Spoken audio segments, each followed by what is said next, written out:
Okay, we have the external anatomy here, and we're starting with the pericardial sac. The pericardial sac is pretty much what the heart is enclosed in. It's a double-walled sac. The first thing is the fibrous pericardium, which is a loosely fitting superficial part of the sac. And the fibrous pericardium is here. Right there, that little loosely fitting superficial part right there.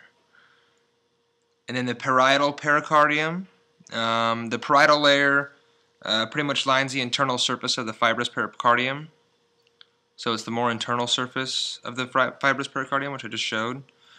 It attaches to the large arteries that are exiting. So it attaches there.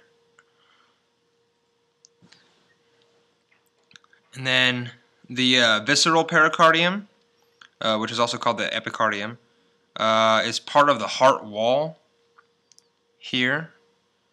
The visceral layer of the serous pericardium is also what it's called, but it is the only part that is actually part of the heart's wall. And then this is the apex of the heart. Points inferiorly towards the left hip. And then the base is about 3.5 inches, and it points towards the right shoulder.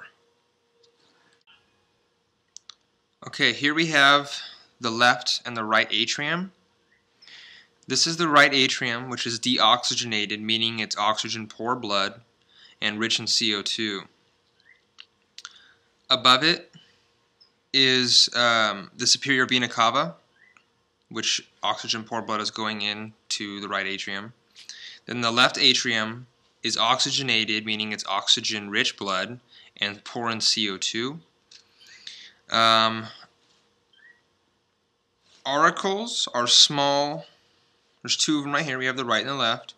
They're small, wrinkled, protruding appendages right here and here. And then their job is pretty much just to increase atrial volume.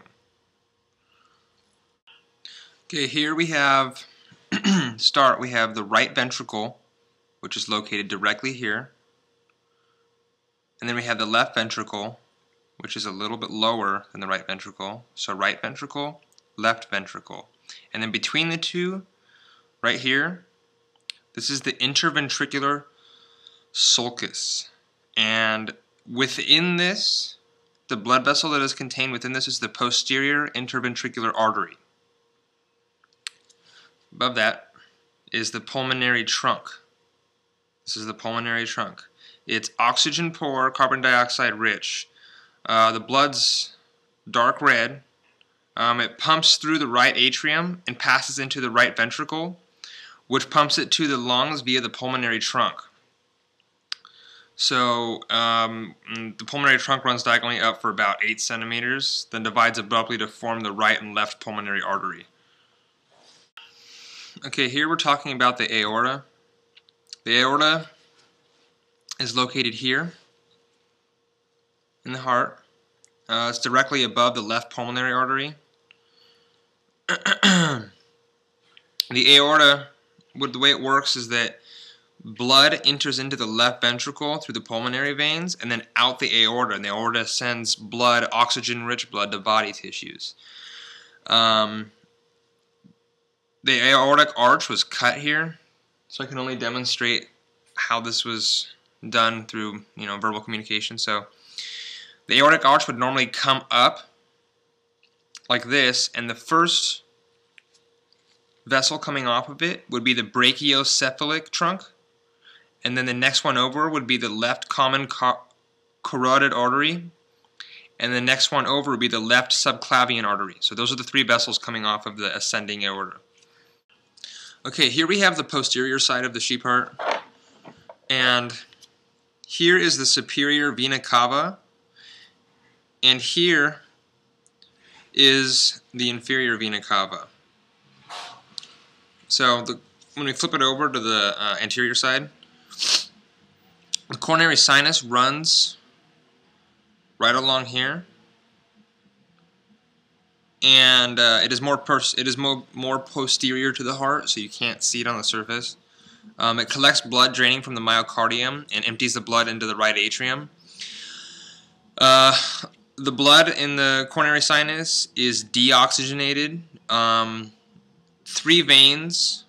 There's three veins that join together to form it.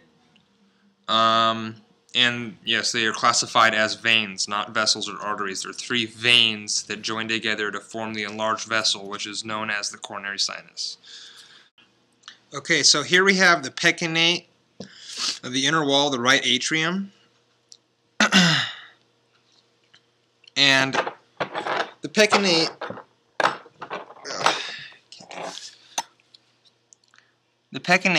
is the comb-like bundles of muscles that looks like the teeth of a comb on the walls of the heart right here. And I'm not talking about the myocardium as the walls, but the pectinate is all those muscle bundles that look like the teeth of a comb. They're very ridged. And then we have the myocardium of the left and the right ventricle. So this is the right ventricle here. This is the myocardium here.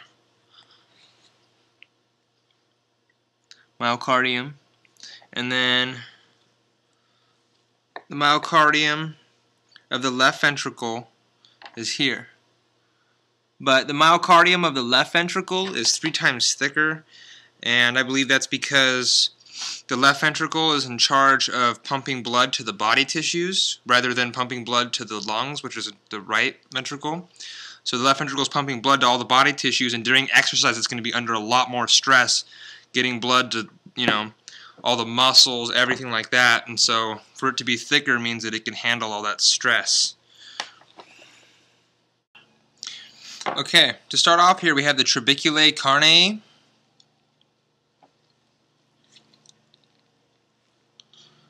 Which is located right here. Trabeculae carneae. There. My scalpel thing's underneath it. And then the interventricular septum is what divides the two. Here. And the other ventricle here. Divides the two ventricles. And it runs just like this. It has a little gap dividing the two sides. The bicuspid, or the mitral valve,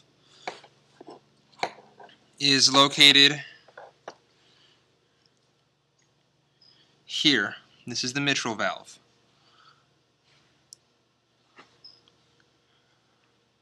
Right there. Then we have the tricuspid valve, which is located on the other ventricle, the right ventricle. And that is, so right ventricle is tricuspid valve. And that is located here. So bicuspid's in the left ventricle and tricuspid's in the right ventricle. The chordae tendidae is located also in the right ventricle, and that is here and here. It's right at the base, below the strings, right below that valve that I just demonstrated. Then we have the papillary muscle, and the papillary muscle is located. Let me re-find it here. These are papillary. This is papillary muscle. Here.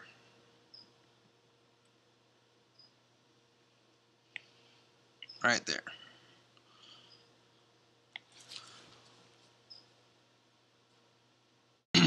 Okay, so the flow of blood, starting from right atrium and ending with the left ventricle, begins with oxygen-poor blood entering the right atrium, and then it goes into the right ventricle and exit the pulmonary artery, goes up into the lungs, where capillary beds of the lungs, where it's where the gas exchange occurs. It pumps down through the pulmonary vein after the lungs, through the left atrium, into the left ventricle, and then it comes out the aorta, and then the aorta sends it to capillary beds for body tissues where the gas exchanges occur.